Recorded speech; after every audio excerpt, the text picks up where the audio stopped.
J'ai une nouvelle histoire à vous raconter. 17 juillet 2022, Arthur Canet et Théo Rotard, deux prodiges français du beach volley, sont en finale des championnats d'Europe U20. Ils sont en train de mener, ils vont sûrement être champions d'Europe, mais Théo se blesse au doigt et ils sont contraints d'abandonner, finissant ainsi à la deuxième place. 20 août 2023, Arthur et Théo partent de nouveau jouer ces championnats d'Europe U20, se retrouvent de nouveau en finale et c'est ce qu'on va découvrir un peu plus tard dans la vidéo, soyez patients. Alors accrochez-vous et abonnez-vous, c'est gratos en plus donc faites pas les pinces. Prenez un truc à boire et à manger, posez-vous parce que je vais vous raconter les histoires qu'ont vécues Arthur Canet et Théo Rotard sur cette saison 2023, une saison remplie de surprises et de rebondissements.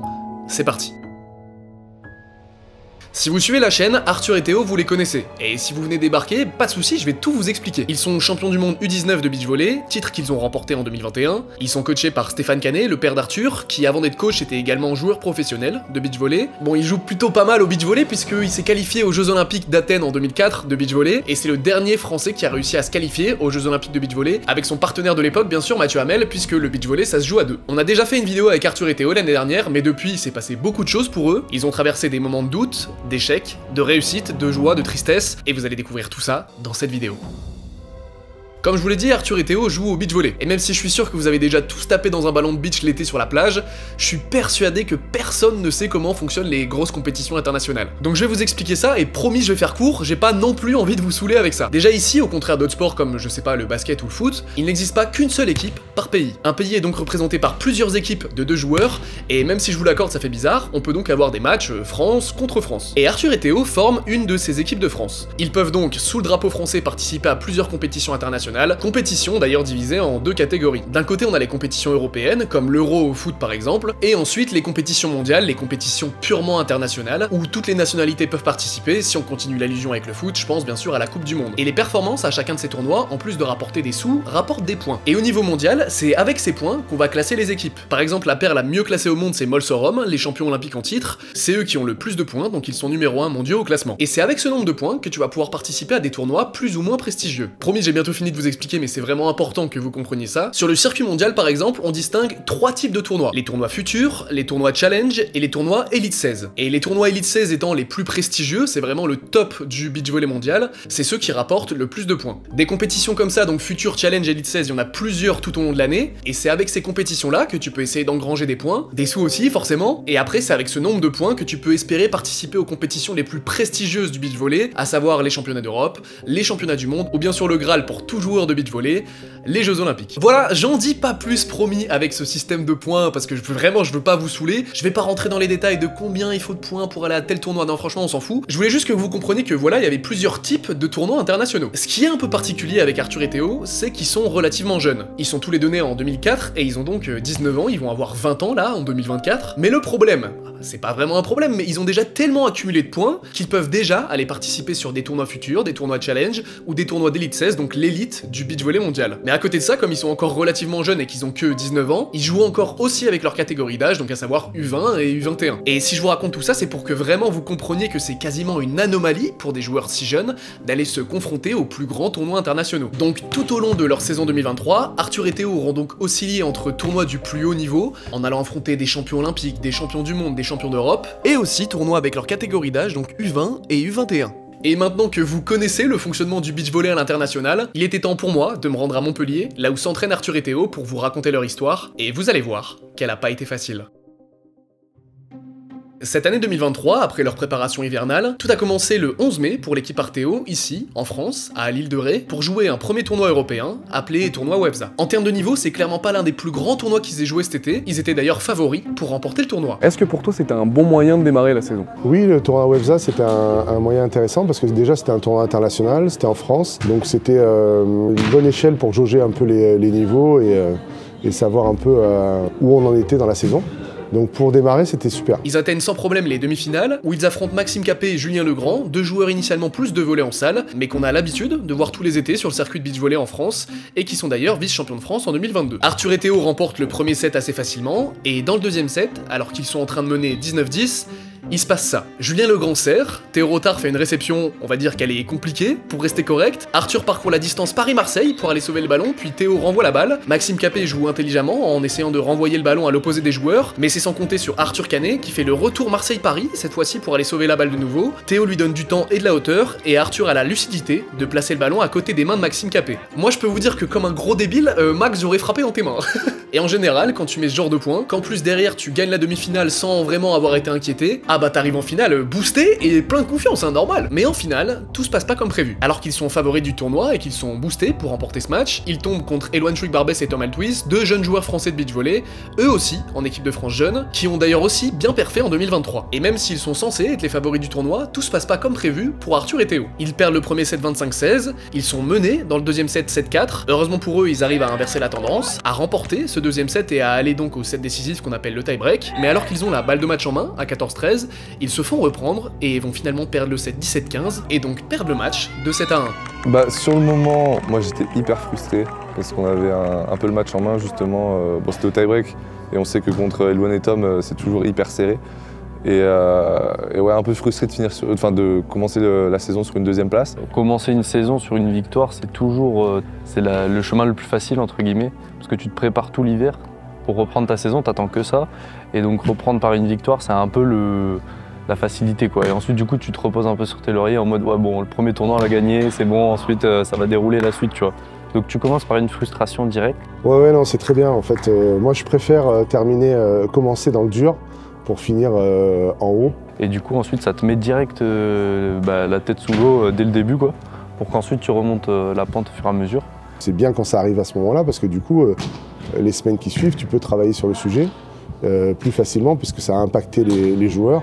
Donc pour moi c'est une belle source de travail. Mais c'est vrai qu'après ça nous a un peu piqué et boosté pour la suite de la saison. Quand on a perdu la finale, je me rappelle, je suis allé voir Steph et David et je leur ai dit là c'est bien qu'on ait perdu, parce qu'ils ont construit notre prochaine victoire. Et là, je les ai regardés, ils m'ont dit « Ah ouais, t'as dit ça là !»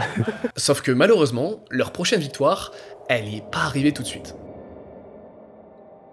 Cette fois-ci, on est le 31 mai, direction Ostrava, en République tchèque, pour aller jouer les phases de qualification en Elite 16. Un Elite 16, donc c'est un tournoi où on a les 16 meilleures équipes mondiales qui sont...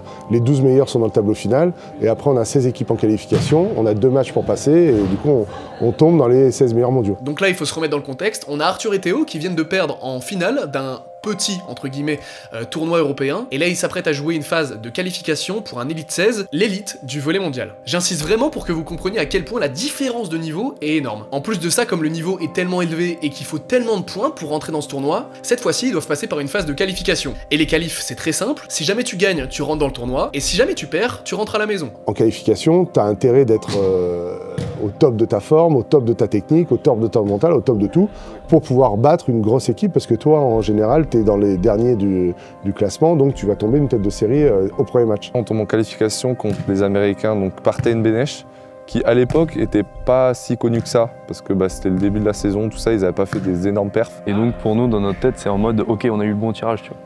Et en fait, on se prend une claque énorme. On perd 21-15, 21-15. On fait pas un très bon match, eux ils jouent bien. De toute façon, quand tu perds, c'est toujours un échec. Dans tous les cas, tu pars pas sur un tournoi pour perdre. C'est vrai qu'à ce moment-là, c'était un peu difficile pour nous à vivre, parce que ouais, déjà on va à Ostrava, donc il y a de la route quand même, c'est en République tchèque, et on perd en qualif. Perdre en qualif au premier tour, c'est pas forcément un drame, mais c'est vrai qu'on n'avait vraiment pas très bien joué. Donc c'est hyper frustrant de démarrer la saison comme ça, quand tu t'entraînes tout l'hiver et que tu arrives là-bas et tu fais pas la performance que tu attends. Vous l'avez vu, Arthur et Théo commencent pas leur été dans les meilleures des conditions. Heureusement pour eux, ils vont participer à une compétition qu'on appelle le King of the Court au Luxembourg, et c'est une compétition internationale mais qui n'a rien à voir avec les autres. Déjà faire une performance sur le tournoi, ça n'apporte aucun point au classement international, donc les gens arrivent beaucoup plus détendus, et c'est plus un tournoi qui fait pour le show avec un format qui est en plus complètement différent des vrais matchs de beach volley. Pour ceux qui connaissent pas, c'est un système de jeu assez différent, c'est des gagne-terrain en fait. Donc c'est pas un match classique, c'est au temps, c'est en 15 minutes. Tu peux mettre des points que sur un seul côté du terrain, tu rentres sur le terrain en tant que challenger, si tu gagnes l'échange, tu vas sur le terrain du roi, comme on l'appelle, c'est à cet endroit-là que tu peux mettre des points, et plus tu restes longtemps, plus tu vas inscrire des points. C'était une expérience vraiment cool, l'ambiance, tout ça, jouer avec de la musique pendant les points, tout ça, c'est une ambiance hyper différente des matchs normaux en fait. On passe de la dimension plutôt professionnelle et sérieuse avec un cadre de performance, tu vois, à un cadre totalement business, dans une arène où en fait tu es là pour faire le show en fait. Ça tombait vraiment au bon moment pour pouvoir donner du volume de jeu. Avec les élites, quand tu fais un match et que tu perds, tu restes sur une grosse frustration et tu n'as fait qu'un match et puis tu rentres à la maison. Donc il ne faut pas s'installer longtemps dans ce genre de process où tu vas sur des tournois, tu perds la qualif, et puis, parce qu'au bout d'un moment, tu perds le rythme de jeu, quoi. Donc en termes d'entraîneur, ça arrivait au bon moment, quoi. Et ça nous a un peu décoincé, je pense, pour le reste de la saison, et c'est ce qui nous a un peu fait lâcher prise, quoi. Ouais, ça nous a permis un peu de relâcher la pression, on a fait un bon tournoi quand même. Donc c'était vraiment cool d'y aller, quoi. Et comme vous l'avez vu, Arthur et Théo sont vraiment contents d'avoir participé à cette compète. Ça leur a permis vraiment de retrouver la joie de jouer au beach volley, de retrouver le fun qu'ils ont d'habitude. Et après ça, ils avaient qu'une hâte, c'est de retourner sur les compètes internationales, essayer de perfer. Mais malheureusement, fin de la parenthèse enchantée. Arthur et Théo se dirigent ensuite en Suisse, à Stade, pour de nouveau jouer une phase de qualification sur un tournoi d'élite 16 au plus haut niveau mondial. Et encore une fois, ils vont perdre leur premier match de qualification, n'accéderont donc pas à la compétition et vont donc rentrer directement à la maison. En vrai, je pense que j'étais encore plus frustré qu'à Ostrava, parce que là c'était vraiment un match vraiment pas ouf. C'est sûr qu'on était très frustrés encore, parce qu'en fait on s'était dit qu'après le King of the Court ça allait remonter, tu vois. Et en fait, dès qu'après le King of the Court, on voit que ça revient, notre niveau de jeu, boum, on se refait une big défaite. Donc là, ça a remis les pendules à l'heure, vraiment, ce tournoi-là. J'ai chialé après et tout, ouais, non, vraiment, c'était dur. Mais n'oubliez jamais un truc. Et vraiment, j'ai l'impression de faire une vidéo motivation là. Quand tu te retrouves face à l'échec, t'as deux choix. Soit abandonner et dire adieu à tes rêves et objectifs, soit continuer de te battre et persévérer. Enfin, je pense que comme quelqu'un qui part à la guerre, tu vas, tant que tu es en vie, tu continues, quoi. Et tu marches et tu avances et tu essaies de voir quels sont tes alliés, avec qui tu peux t'entraîner, avec qui tu peux t'entendre, et comment tu peux progresser, qu'est-ce qui va faire que tu vas rester en vie le plus longtemps possible. T'es en mode survie en fait. Et c'est vraiment quand vous avez touché le fond, que vous êtes au bout du rouleau en mode terminé bonsoir, que vous allez finalement commencer à voir la lumière au bout du tunnel. Retour en France donc pour Arthur et Théo, directement après cette défaite en Suisse, à Stade, pour aller jouer un tournoi européen U21, enfin dans leur catégorie d'âge. Là en fait on se confronte toujours à l'élite en fait, du beach. Donc en fait, tu te dis que t'es pas bon, que t'as pas ta place, nanana. Alors qu'en fait, pas du tout. Quand tu reviens sur le circuit des jeunes à ton niveau, ta catégorie, enfin non, pas ton niveau, mais à ta catégorie, tu te dis, bah non, en fait, on est les meilleurs dans notre catégorie. Et là, ils enchaînent plein de matchs avec des jeunes de leur catégorie d'âge, et puis ils découvrent aussi qu'ils ont un niveau qui leur permet de pouvoir faire des choses, et ils gagnent plein de matchs. Donc, ils sont contents, tous les gens autour les voient jouer, sont contents aussi, les gens de leur génération, donc ouais, ça a un gain de confiance qui revient, c'est plutôt positif, quoi. Et cette fois-ci, pas d'erreur de parcours, Arthur et Théo vont tout gagner, et enfin remporter leur première médaille d'or de l'été. C'est vrai que cette première place, elle a vraiment fait du bien. C'est bien aussi de se rappeler que quand on retombe dans notre catégorie d'âge, on est quand même parmi les meilleurs. Donc ça c'est bien de le garder en tête aussi parce que c'est difficile de passer déjà de senior à moins de 20 ou moins de 21. Et ouais, nous a vraiment fait du bien, déjà une médaille c'est cool, une médaille d'or encore mieux. Cette médaille vraiment nous a fait du bien. Ouais. Donc en fait tu reprends confiance en toi et ensuite quand tu revas sur les circuits seniors, c'est là où tu remontres de quoi tu es capable, quoi. Et là ça y est, le train est parti. Arthur, Théo et Steph partent pour un mois super intense où ils vont parcourir le monde en quête de nouvelles performances et vous allez voir qu'ils vont les faire. On est le 13 juillet 2023, direction d'abord le Portugal pour l'équipe Arteo pour aller jouer un tournoi international, le Challenge d'Espino. Et comme je vous l'ai expliqué au début de la vidéo, les tournois Challenge, c'est les deuxièmes tournois internationaux avec le meilleur niveau, juste derrière les tournois d'Elite 16. Mais bon, dites-vous bien un truc, c'est que quand il n'y a pas de tournoi d'Elite 16 dans le monde, eh ben les meilleurs joueurs du monde, ils vont aller jouer le Challenge, hein, c'est aussi simple que ça. La seule différence ici pour Arthur et Théo, c'est qu'ils ont suffisamment de points pour pas passer par la phase de qualification, et ils se retrouvent donc directement dans le tournoi principal à jouer les phases de poule. Donc quand on est arrivé là-bas, pour eux, c'était génial. Ils ont 18 ans, ils arrivent dans un main draw à Espino, donc pas de qualif à faire. Et premier match, on perd contre des Américains qui sont très forts, dont un a fait les JO, même les deux je crois. Mais pas un très bon match non plus, ça fait beaucoup. Mais voilà, du coup on perd le premier match. On se remobilise pour le deuxième parce qu'on sait qu'on peut chercher la qualif contre Herrera Gadira, mais qui sont très expérimentés. Alors effectivement, Herrera, c'est un très bon joueur de beach volley, très expérimenté, qui avait déjà fait les Jeux Olympiques en 2004, à la même époque que Stéphane, je rappelle le coach d'Arthur et Théo, et qui est encore en bonne voie pour aller se qualifier sur les Jeux Olympiques de Paris en 2024. C'est vous dire la longévité du bonhomme. Herrera, il a fait 5 JO, pour dire. depuis Athènes en 2004 en même temps que Stéphane. Oui, j'ai déjà joué contre lui, ouais. À l'époque, quand il a gagné sa médaille à Athènes. Herrera, c'est sûr que lui, il a une longévité énorme. C'est vraiment un joueur exceptionnel. Il fait partie des meilleurs mondiaux depuis 2004. Donc c'est vraiment des mentors du beach. Je pense que c'est quand tu joues les plus grands que tu as le moins de pression. Parce que tu te dis que justement, tu n'as vraiment pour le coup rien à perdre, quoi. Et que s'ils gagnent, c'est dans la logique des choses. Mais que si tu gagnes, par contre, c'est là où tu montres qui t'es, quoi. Donc on perd aussi notre deuxième match contre eux. Un match plus serré quand même, on fait 21-19, 21-19 je crois, ou un truc comme ça. Donc un peu moins de frustration parce qu'on a proposé un bon niveau de jeu. Mais c'est vrai que s'il n'y a pas le résultat attendu, de sortir des poules et d'aller chercher une bonne place, quoi. C'est toujours les matchs les plus frustrants parce que c'est les matchs où tu sens que c'est possible, mais qu'au final tu perds alors que tu avais tout pour gagner, quoi. Là, on est dans le train, quoi. Là, on est parti pour un mois. Où on va bouffer du ballon tous les jours. En fait, on n'a pas le temps de cogiter.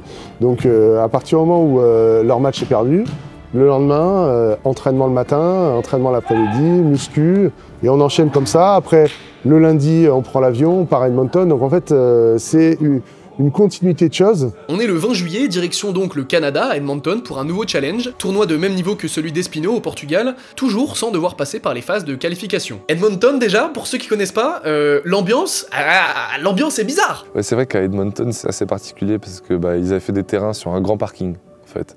Donc souvent nous on a l'habitude que ce soit dans des centres déjà préparés de beach ou au bord de la mer en fait.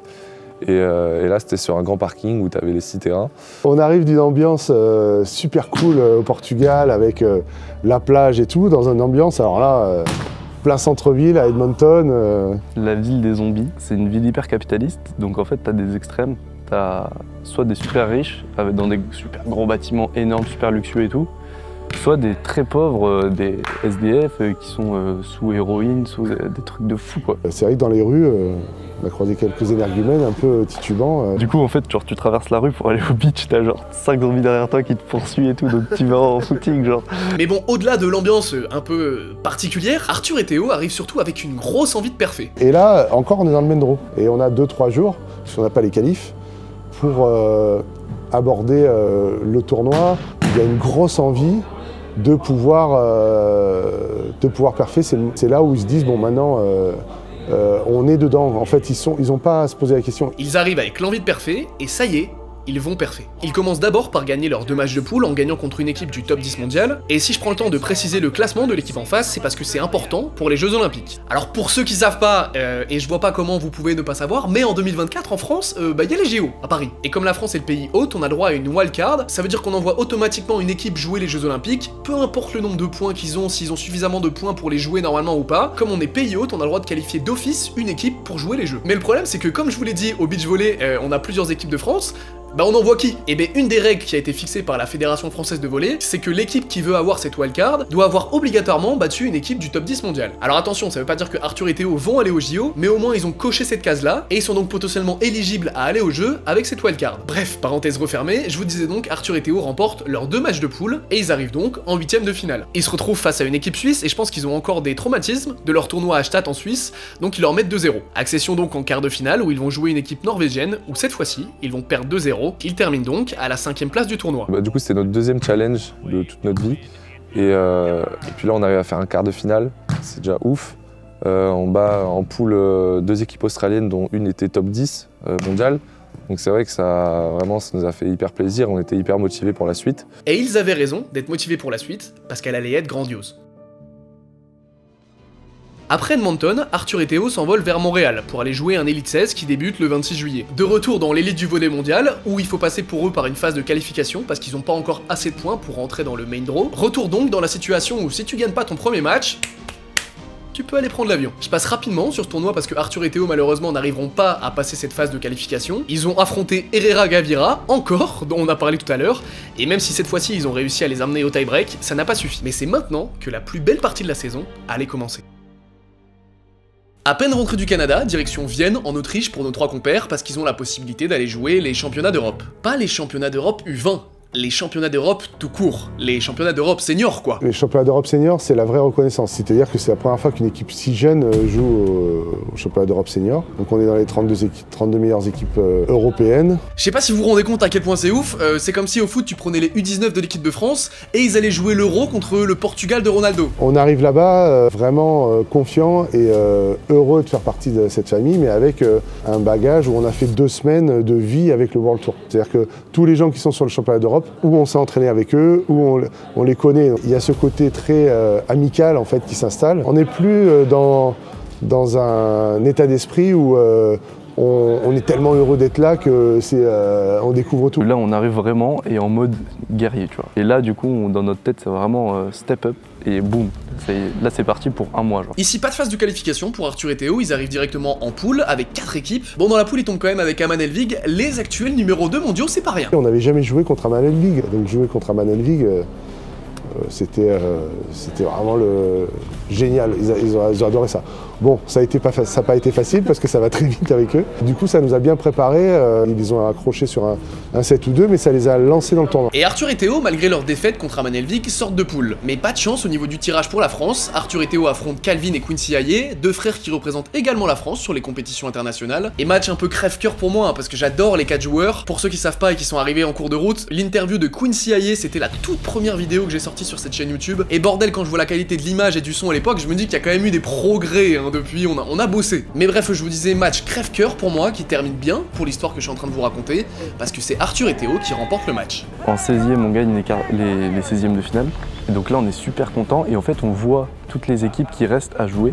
Et il y a vraiment que des monstres, tu vois. Autant jouer des monstres, autant jouer Molsorum. Et là, en 8e de finale des championnats d'Europe senior, ils se retrouvent à affronter Molsorum. Pour ceux qui les connaissent pas, c'est la meilleure équipe de beach volley du monde, actuellement la mieux classée, même si Aman Elvig derrière pousse pas mal. Ils sont actuellement champions du monde en titre, champions olympiques en titre. Donc attendez pour le storytelling, je vais refaire ma phrase. Et là, ils se retrouvent en 8e de finale à affronter Molsorum. On est hyper content de jouer Molsorum parce que si tu joues contre les meilleurs, si tu gagnes les meilleurs, tu passes dans cette position de meilleur.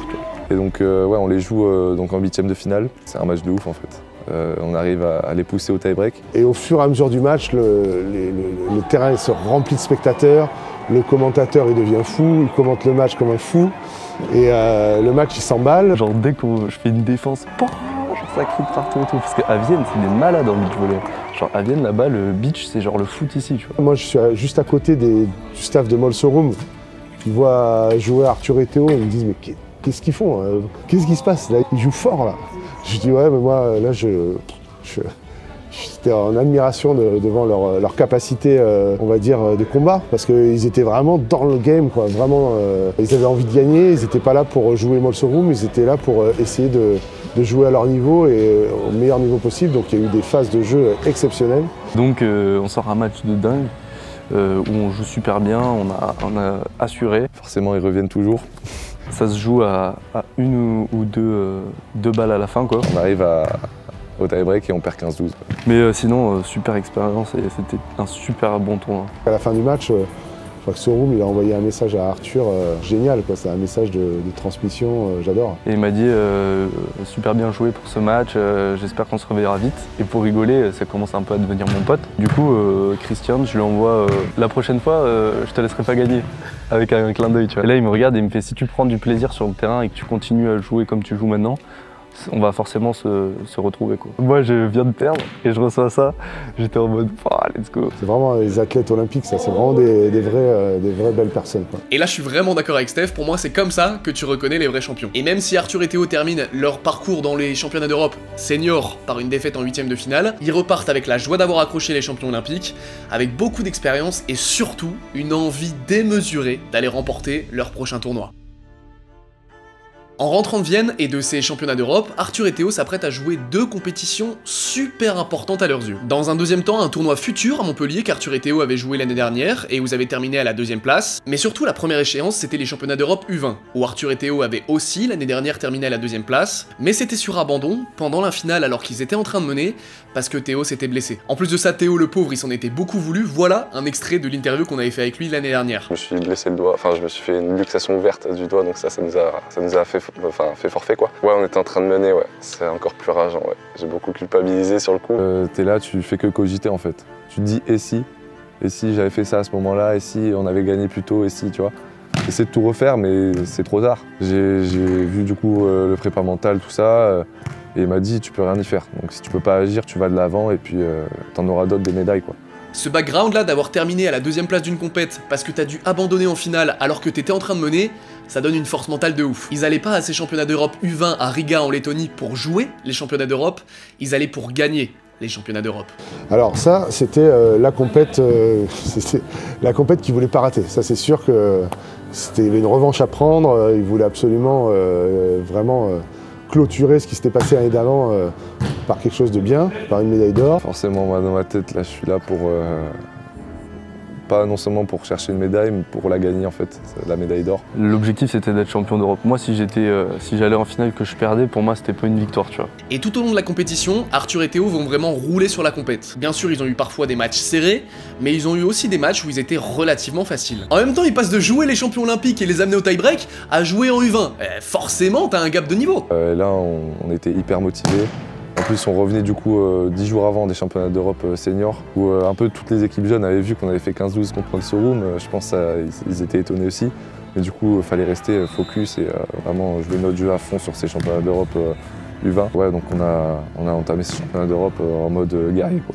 Et comme je vous disais, tout se passe super bien pour Arthur et Théo dans la compète. Ils se retrouvent d'ailleurs en finale. Et là où l'histoire est incroyable et complètement dingue, on dirait que c'est fait exprès, c'est exactement les mêmes adversaires contre qui ils ont été contraints d'abandonner l'année dernière. Et ouais, on arrive en finale du coup contre les Autrichiens. Bah ça déjà c'est incroyable. Retomber 2 années d'affilée contre les mêmes joueurs. Et déjà les 2 années d'affilée en finale, pas se croiser avant dans le tableau, c'est hyper rare je pense. Et là on se dit bah ce qui devait arriver arriva, c'est la revanche.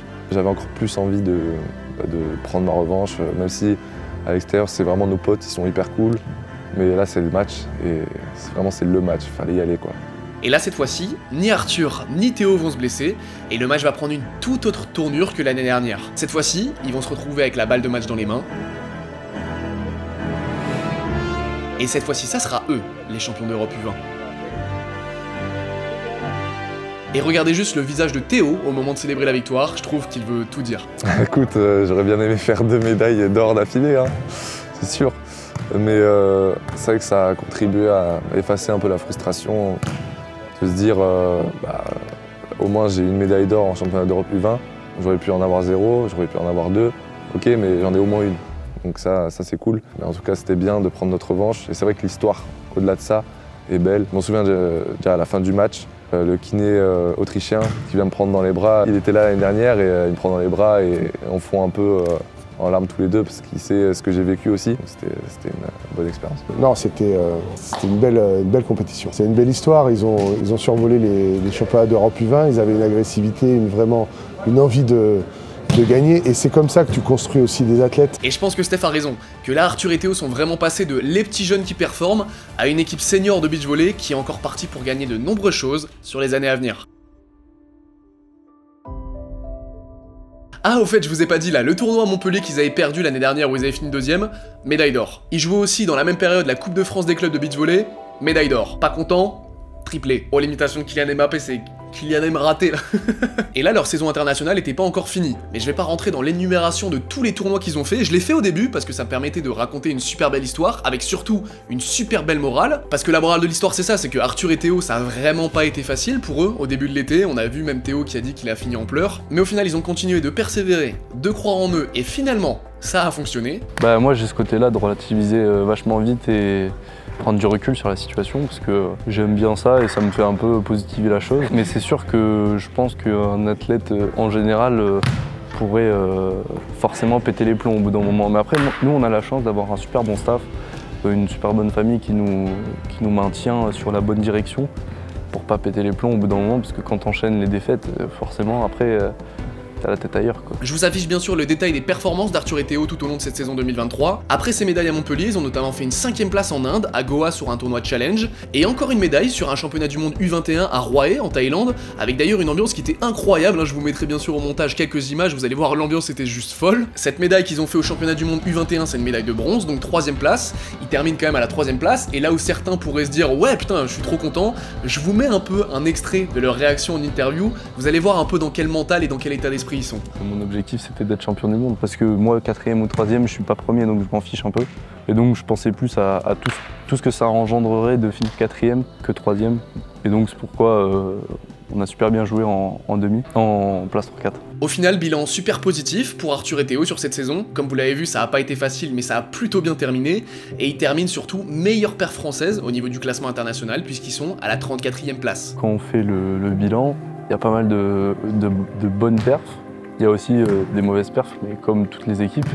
Et donc, moi, je suis hyper content de faire du beach, de faire des performances, de faire des contre-perfs aussi. Et de continuer avec le même staff, la même équipe, et ça annonce que du bon pour la suite. Les objectifs ont été atteints puisqu'on termine premier sur les premiers Français au qualif olympique. On a réussi à avoir les médailles sur lesquelles qu'on s'était fixé. C'est super encourageant parce qu'on peut considérer que maintenant ils ont construit, ils ont progressé et surtout ils ont pris la mesure de ce qu'ils devaient faire, hein, les efforts qu'ils devaient faire pour atteindre le top 10. Et tôt ou tard, ils vont l'atteindre. Ben, plus ce sera tôt et mieux ce sera. Et là, faut que je vous explique un truc. Avant, quand je faisais des vidéos, je faisais bien sûr des vidéos pour le fun, mais je voulais pas qu'elles aient forcément une portée intemporelle. Et maintenant, genre avec l'âge, je pense que c'est les 25 ans qui parlent, hein, mais je me dis vraiment que je vois la vidéo comme un marqueur temporel. Et que si jamais l'athlète, ou que moi je regarde la vidéo dans 2-3 ans, je me dirais ah ouais putain, c'est vrai, ce mec-là pensait ça il y a 2-3 ans, et depuis il a fait ça.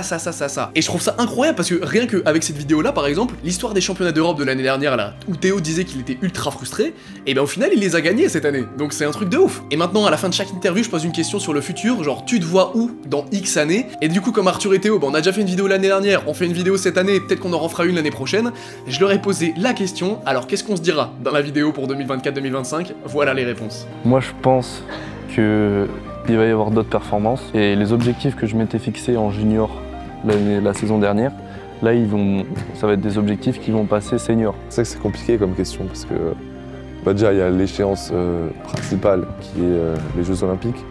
Déjà j'arrive pas à me dire que dans 7 mois il y aura les JO en France, c'est déjà ouf. Mais donc là il nous reste 6 mois de qualification pour aller essayer de chercher une place. Si Dieu le veut, les Jeux Olympiques, ce serait je pense incroyable.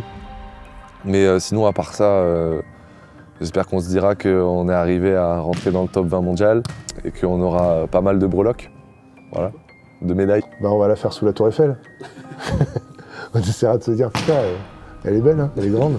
En fait, l'idée, c'est de se dire qu'on a encore progressé, en fait, et qu'on a encore cette envie de jouer, ce plaisir d'être ensemble, en fait. Le sport, c'est avant tout des valeurs de partage, de plaisir, et puis après, ça amène des objectifs importants et ça fait rêver les gens, parce que les gens, ils se calquent à ça. Ce plaisir, il se transmet, et c'est ça qui est le plus fort dans le sport, quoi. Comme vous l'avez vu, la carrière pro de beach volleyeur c'est assez complexe, hein, parce que tu dois parcourir le monde pour aller jouer des tournois un peu partout, et tout ça, ça coûte une thune monstre. Du coup j'ai demandé à Steph, le coach, d'expliquer un peu comment il faisait pour financer tout ça. Oui, alors nous on est une équipe qui est complètement financée par des partenaires privés en fait, qui nous aident à pouvoir participer sur toutes les compétitions internationales. C'est grâce aux dons et aux mécènes, aux nombreux dons et aux nombreux mécènes qu'on a, et des sponsors aussi qui sont sur le short, qu'on a réussi à pouvoir écrire cette histoire.